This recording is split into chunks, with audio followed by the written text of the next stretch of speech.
sini akan menceritakan kisah Nabi Ibrahim alaihissalam, kekasih Allah yang tahan terhadap api. Nabi Ibrahim alaihissalam adalah nabi ke-6 dari sejarah Rasul Allah. Sebagai seorang yang mulia, tugas Nabi Ibrahim alaihissalam sangatlah berat, karena dia harus dilahirkan di tengah-tengah masyarakat jahiliyah yang musyrik dan kafir. Sayangnya, ayah Nabi Ibrahim alaihissalam adalah seorang pembuat patung berhala yang diyakininya sebagai perantara kepada Sang Khalik. Dan di zaman Nabi Ibrahim memiliki seorang penguasa yang bernama Raja Namrud yang mengaku bahwa dirinya adalah Tuhan. Semasa kecil Nabi Ibrahim, ia diasingkan ke goa yang ada di dalam hutan. Kedua orang tuanya melakukan itu dikarenakan mengetahui bahwa Raja Namrud membuat peraturan bahwa setiap anak laki-laki yang lahir harus dibunuh. Raja Namrud melakukan ini karena takut akan digantikan oleh siapapun di muka bumi ini sebagai penguasanya.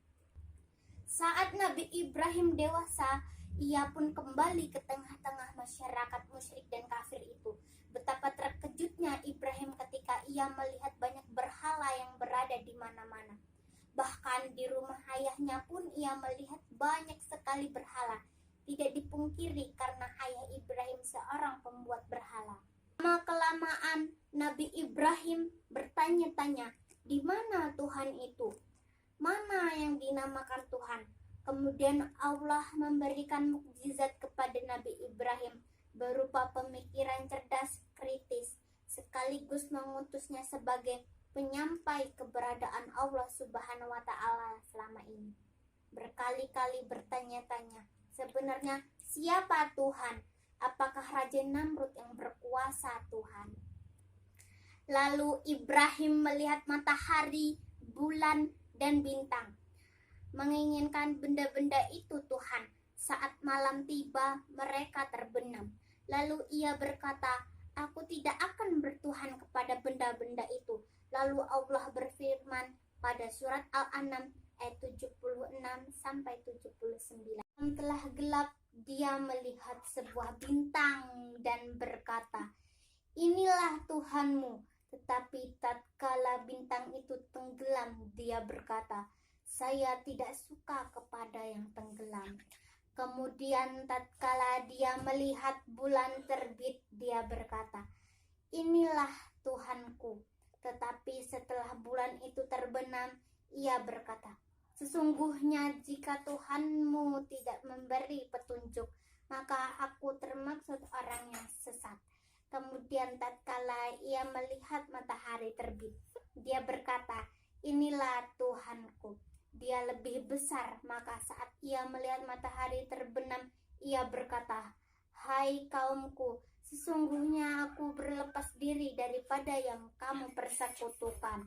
Sesungguhnya aku menghadap diriku kepada Rabb yang menciptakan langit dan bumi dengan cenderung kepada agama yang benar, dan aku bukanlah termasuk orang yang mempersekutukan Tuhan. Quran Surat An-Naml ayat 76-79.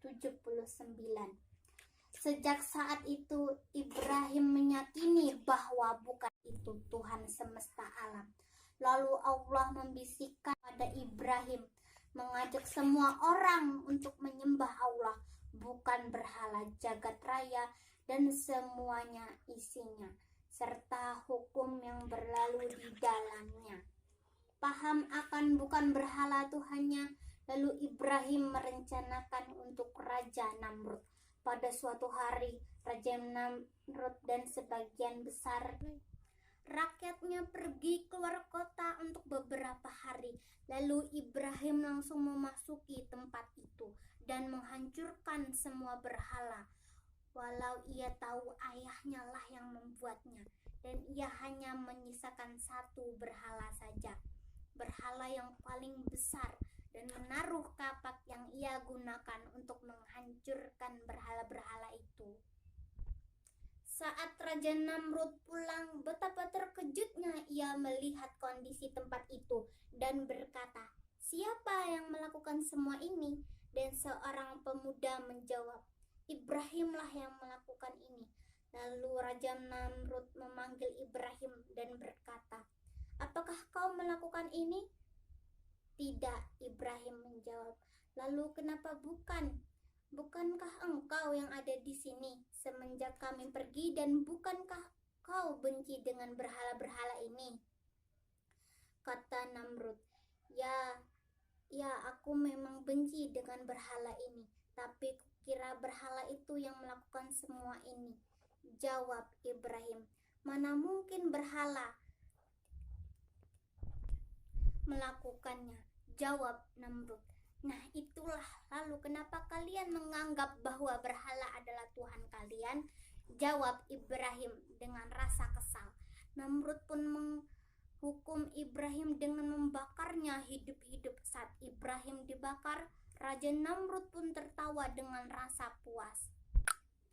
Namun Allah tidak menghendaki Ibrahim mati dan kalah dari Namrud. Lalu berhari-hari kemudian api pun mati dan Ibrahim keluar dari puing-puing pembakaran itu tanpa ada luka sedikit pun. Sejak saat itu pengikut Namrud berpaling dan menjadi umat Nabi Ibrahim untuk terus ke jalan Allah Subhanahu wa Ta'ala. Sekian dari saya, semoga kisah ini bermanfaat. Saya akhiri, wabillahi taufik wal hidayah. Wassalamualaikum warahmatullahi wabarakatuh.